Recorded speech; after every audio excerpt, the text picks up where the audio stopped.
Hi guys, welcome back to Trek It Stories. ആദ്യം തന്നെ എല്ലാവർക്കും ഹാപ്പി ക്രിസ്മസ്. ക്രിസ്മസ് ആയിട്ട് രാവിലെ തന്നെ പോയിട്ടൊരു നല്ലൊരു പണി വാങ്ങിച്ചിട്ട് വന്നതാണ്. യെസ്, നമ്മുടെ സ്വന്തം മലയാളത്തിന്റെ സ്വന്തം ലാലേട്ടൻ ആദ്യമായി സംവിധാനം ചെയ്തിട്ടുള്ള ബാറോസ് കണ്ടിറങ്ങി. ആദ്യം തന്നെ കഥയിലേക്കും അതിന്റെ പറ്റിയുള്ള കാര്യങ്ങൾക്ക് എത്രയും മുന്നേ നമുക്ക് ആദ്യം ടെക്നിക്കൽ സൈഡ് ഒന്ന് ജസ്റ്റ് പറഞ്ഞു പോവാം. കാരണം എല്ലാ സൈഡിലും കുറച്ച് എഫേർട്ട് എടുത്തിട്ടുള്ള ഒരു സിനിമ ആയതുകൊണ്ട് തന്നെ അവർക്കൊന്നും ഒരു അപ്രീസിയേഷൻ കൊടുത്തതിന് ശേഷം നമുക്ക് കഥയിലേക്ക് വരാം. എന്തൊക്കെയായാലും 40-45 വർഷത്തെ അഭിനയ ആക്ടിംഗ് കരിയർ വെച്ചിട്ട് ലാലേട്ടൻ എക്സ്പീരിയൻസ് വെച്ചിട്ട് ചെയ്തിട്ടുള്ള ആദ്യത്തെ ഡയറക്ഷൻ ആണ്. അതിനെന്തായാലും അഭിനന്ദനം ലാലേട്ടന്.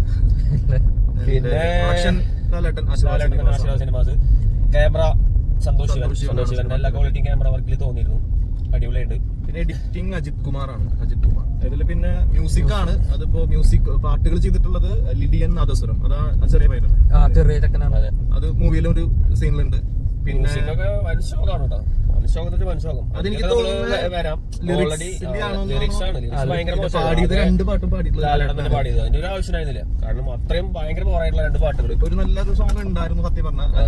അത് വിഷ്വലൈസേഷൻ അടിപൊളിയായിരുന്നു. പക്ഷെ പാട്ട് ലിറിക്സും അത്രത്തോളം, പക്ഷെ സ്റ്റാർട്ടിങ് വെച്ച് ബാക്കിയൊക്കെ നല്ല ലിറിക്സ് ആയിട്ട് തോന്നി. പക്ഷെ ലാലേട്ടൻ പാടിയതുകൊണ്ടാണെന്നുള്ളത് ഒരു ഫീൽ ആയില്ല. പിന്നെ വേറെ പാട്ടുണ്ടായിരുന്നു, അത് പിന്നെയും കുഴപ്പമില്ല. മ്യൂസിക് മോശം എന്ന് പറഞ്ഞാൽ എനിക്ക് തോന്നുന്നു ഇതിന്റെ കാരണം കൊണ്ടായിരിക്കും, അല്ലെങ്കിൽ കുഴപ്പമില്ലാത്തൊരു പാട്ടുകളായിരുന്നു. പിന്നെ ചെയ്തിട്ടുള്ളത് മാർക്ക് കില്ലിയൻ, അവരുടെ മ്യൂസിക്കിൽ വേറെ ആളുടെ പേരൊക്കെ ഉണ്ട്.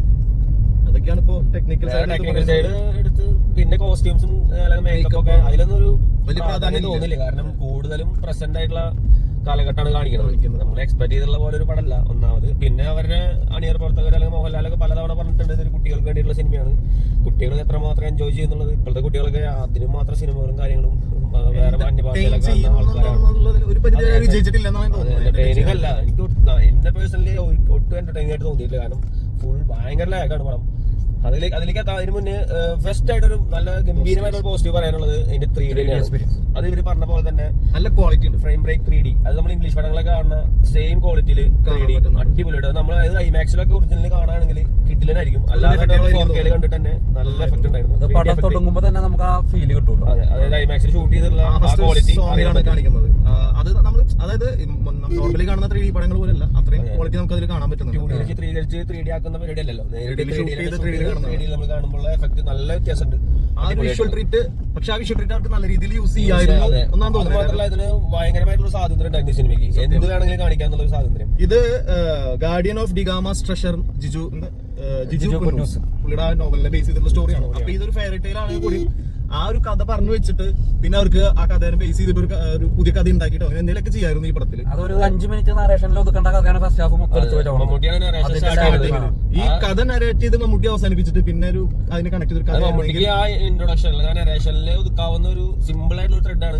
2 മണിക്കൂർ 34 മിനിറ്റ്. അത് ഈ 2 മണിക്കൂർ 14 മിനിറ്റിൽ കൂടുതൽ നമുക്ക് തോന്നിക്കുന്നത് അത്രയും ലാഗാണ് പടം. ഫസ്റ്റ് ഹാഫ് സ്റ്റാർട്ട് ചെയ്യുമ്പോൾ കുഴപ്പമില്ല, പിന്നെ ഭയങ്കര ഡൗൺ ആയി പോകും.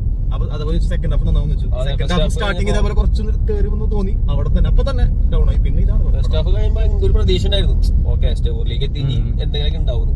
സെക്കൻഡ് ഹാഫ് അതിലും ശോകം. ഡയലോഗ് ഡെലിവറി ഒക്കെ ഭയങ്കര മോശമായിട്ട് തോന്നി. കാരണം ഒരു ഒന്നുമില്ല, ഒരു ഫീലിംഗ്സ് ഇല്ലാത്ത, ഒരു ഇമോഷണലി കണക്ട് ആവാത്ത രീതിയിലുള്ള ഒരു സ്ക്രിപ്റ്റ് ആയിട്ടാണ് തോന്നിയത്. തിരക്കഥ വളരെ മോശമാണ്. അതില് പിന്നെ പാട്ടിന്റെ കാര്യം പറഞ്ഞപ്പോൾ ലിറിസിസ്റ്റ് വിനായക് ശശികുമാറാണ്. മലയാളത്തിൽ പിന്നെ വേറെ 2-3 പേരുണ്ട്. പക്ഷെ ഇതാണ് പാട്ടിനൊന്നും ഒരു ജീവനില്ല പാട്ടിനൊന്നും.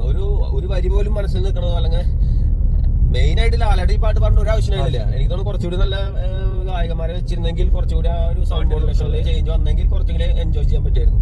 കാരണം അത്രയും മോശമാണ്. പോയി കാണുമ്പോൾ നമുക്ക് മനസ്സിലാവും ഇത്രയും നമ്മൾ ഒരു ഡിസപ്പോയിന്റഡ് ആവും എന്നുള്ളത് എക്സ്പെക്ട് ചെയ്തിട്ടുണ്ടായിരുന്നില്ല ഇങ്ങനെ ഒരു സിനിമയാവുന്നുള്ളത്.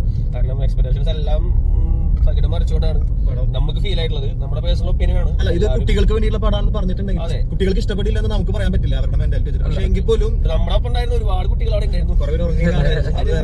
എൻജോയ് ചെയ്യുന്ന പടം തുടങ്ങുമ്പോൾ നമുക്കൊരു പ്രതീക്ഷ വരും. കാരണം ഭൂതം, ഒരു പോർച്ചുഗീസ് മന്ത്രവാദിനി,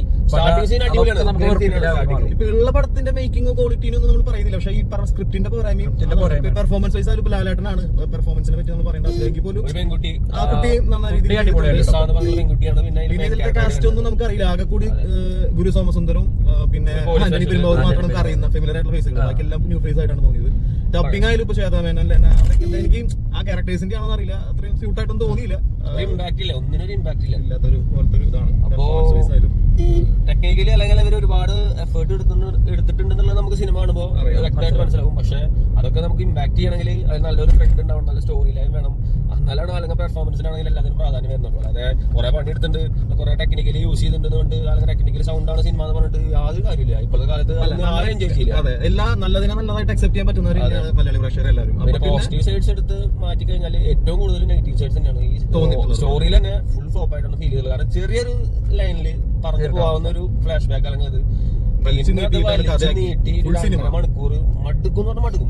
മേ ബി സിനിമ കുറെ ലെങ്തി ഷോട്ട്സ് ഉണ്ട്, അതൊക്കെ ഒന്ന് ചുരുക്കിയിട്ട് വേണമെങ്കിൽ ഒരു 1.5 മണിക്കൂറിലൊക്കെ ഇന്റർവ്യൂസ് പറഞ്ഞിരുന്നു ഒരു ഷോട്ട് നല്ല ലെങ്തി ഷോട്ട് ആയിരിക്കും. അതായത് ഒരു സിറ്റുവേഷൻ നടക്കുമ്പോൾ അത് ഭയങ്കര ലെങ്തിലേക്ക് പോകും. പക്ഷെ നല്ലൊരു എന്റർടൈനിങ് ആയിട്ടുള്ള സിറ്റുവേഷൻ ആയിരിക്കണം. അല്ലെങ്കിൽ ഒരു തരം എൻഗേജിംഗ് ആയിട്ടോ ഒന്നും പ്രഡിക്റ്റബിൾ ആണ്. ഒരു ചാവി കൊടുക്കാൻ പോണ സീൻ കൊടുത്താൽ മതി, അതിന് വേണ്ടി 10 മിനിറ്റ് കളേണ്ട ആവശ്യമില്ല. നമുക്ക് പോയിട്ട് വാങ്ങി കൊടുക്കാൻ തോന്നുന്നു. ഭയങ്കര സിനിമ ഒരു തരത്തിലും എന്റർടൈനിങ് ആയിട്ട് തോന്നാത്തൊരു സിനിമ. കാരണം ഇത് അവർക്ക് ഭയങ്കരമായിട്ടുള്ള സ്വാതന്ത്ര്യം ഉണ്ടായിരുന്നു ഈ സിനിമയ്ക്ക്. കാരണം എന്ത് വേണമെങ്കിലും കാണിക്കാം. അതായത് ലോജിക്കലി ഒരു ബന്ധമില്ലാത്തൊരു കോൺസെപ്റ്റാണ്. അപ്പൊ അങ്ങനെ നോക്കുമ്പോൾ എന്ത് വേണമെങ്കിലും അവർക്ക് സിനിമയ്ക്ക് ചെയ്യാമായിരുന്നു. മോഹൻലാലിനുള്ള സ്ക്രിപ്റ്റിൽ എന്ത് വേണമെങ്കിലും ആഡ് ചെയ്യായിരുന്നു. അതൊക്കെ നമുക്ക് എൻജോയ് ചെയ്യാൻ പറ്റുമായിരുന്നു. ഒന്നും ചെയ്യാതെ സിമ്പിൾ ആയിട്ടൊരു സ്ക്രിപ്റ്റ്, അതും ഒരു പവറില്ലാത്തൊരു സ്ക്രിപ്റ്റ് കൊണ്ടെന്ന് അതിൽ കുറെ പണിയെടുത്തിട്ട് എന്താ കാര്യം? കുറെ പൈസ പണിയിൽ അവർ കുറച്ചുകൂടി ശ്രദ്ധിച്ചായിരുന്നെങ്കിൽ നല്ലൊരു വിഷ്വൽ ട്രീറ്റ് അവർക്ക് തരാമായിരുന്നു. ഇനിയിപ്പോ നമ്മള് ലാലേട്ടനെ കുറ്റം, നമ്മള് ലാലേട്ടന്റെ ഡൈ ഹാർഡ് ഫാൻസ് ആണ്. ലാലേട്ടന്റെ ഒരു തിരിച്ചറിയാനായിട്ട് അതുപോലെ വെയിറ്റ് ചെയ്യുന്ന ആൾക്കാരാണ് നമ്മൾ. നല്ലൊരു സിനിമ നല്ലൊരു ഔട്ട്പുട്ട് ആയിട്ട് ഒരു സിനിമ വരാനായിട്ട് പ്രാർത്ഥിച്ചിരിക്കുന്ന ആൾക്കാരാണ് നമ്മളും. പക്ഷെ അതിന് കുറ്റം പറയാനായിട്ട് എടുത്ത് പൊക്കി നടക്കാൻ നമുക്ക് പറ്റില്ല. പൊട്ടയാണെങ്കിൽ പൊട്ടാ തന്നെ പറയും. ഡയറക്ഷൻ തന്നെ നല്ലൊരു പടം. ഡയറക്ഷൻ വൈസ് ആള് പണിയെടുത്തിട്ടുണ്ട്. ആളുടെ ഇത്ര നല്ല എക്സ്പീരിയൻസ് ഒക്കെ അതിൽ കാണാം. സിമ്പിൾ ആയിട്ട് മാസ് മസാല പടം വേണമെന്നില്ല, സിമ്പിൾ ആയിട്ട് ഫീൽ ഗുഡ് മൂവിയോ എത്ര പടങ്ങൾ ചോയ്സ് ആണ് പുള്ളിയുടെ ചോയ്സ്. പക്ഷേ പുള്ളി ഡിബേറ്റ് ആയിട്ട് ചെയ്യുന്ന ഒരു സംഭവം അത് അത്ര എക്സ്പെക്ടേഷൻ ഉണ്ടാവും. നമ്മുടെ എക്സ്പെക്ടേഷൻ തെറ്റാണെന്ന് പറയാൻ പാടില്ല. കാരണം പുള്ളി ആയതുകൊണ്ടാണ്, ലാലേട്ടനായതുകൊണ്ടാണ് നമ്മൾ ഇത്ര എക്സ്പെക്ട് ചെയ്യുന്നത്. ഈവൻ ബാറോസിന് വന്നാലും ഈ പറയുന്ന ഒരു ഹൈപ്പ് ഇല്ലാത്തതുകൊണ്ട് തന്നെ എല്ലാവരുടെ മനസ്സിലുണ്ടാവും അത്രത്തോളം കൂടെ സെറ്റ് ആയി. അങ്ങനെ തന്നെ പോയതാണ്. കുട്ടികളെ പടാണ് നിങ്ങൾ ഈ കുറ്റം പറയുന്നത്. അതിൽ നിങ്ങൾക്ക് ചോദിക്കുകയാണെങ്കിൽ നിങ്ങൾ സിനിമ പോയി കാണും. കുട്ടികളായിട്ടല്ല സിനിമ പോയി കണ്ടിട്ടുള്ളത്. കുട്ടികൾക്കായിട്ട് ഇറക്കിയിട്ടുള്ള പടങ്ങളൊക്കെ നമ്മൾ എൻജോയ് ചെയ്തിട്ടുള്ള ആളുകൾ തന്നെയാണ്. അപ്പൊ ഈ ഒരു പടം അങ്ങനെ എൻജോയ് ചെയ്യാൻ കുട്ടികൾക്കായാലും വിഷ്വലി കുറച്ച് ഭാഗങ്ങളൊക്കെയാണ് കുട്ടികൾക്ക് തോന്നിക്കുന്ന രീതിയിലുള്ളതാണ്. ഒരു കുട്ടീനെ എപ്പോഴും മോഹൻലാലിനെ അഭിനയിപ്പിച്ചു എന്നുള്ളതുകൊണ്ട് കുട്ടികൾക്ക് അവിടെ പറയാൻ യാതൊരു തരത്തിലും ഇത് പറ്റില്ല. അതിന് മാത്രമുള്ള സീനുകളും ഇല്ല. കാര്യങ്ങളൊക്കെ ചില സാധനങ്ങളൊക്കെ നല്ല രീതിയിൽ ക്വാളിറ്റി ഉണ്ട്. 3D എക്സ്പീരിയൻസ് ചെയ്യാൻ പോയി പിള്ളേരും കൊണ്ട് പോയി ചില സമയത്തൊക്കെ രസമുണ്ടായിരുന്നു. എൻജോയ് ചെയ്യുന്ന യാതൊരു പറയാൻ പറ്റില്ല. കാരണം അത് നമുക്ക് അത് പോയി കണ്ടാലും ഫീൽ ചെയ്യുള്ളൂ. കാരണം അങ്ങനെ നമ്മളും ഈ കാർട്ടൂണും നെറ്റ്വർക്കും കാര്യങ്ങളും കണ്ട് നമുക്ക് ചെറിയ പിള്ളേരായിരുന്ന ആൾക്കാരാണല്ലോ. നമുക്ക് അറിയാലോ ഏത് രീതിയിലാണ് നമുക്ക് എൻജോയ് ചെയ്യേണ്ട കാര്യങ്ങൾ ഇഷ്ടപ്പെടാന്നുള്ളത്. അപ്പൊ അങ്ങനെയുള്ള ഒരു പരിപാടി നമുക്ക് തോന്നിയില്ല. എനിവേ എന്തായാലും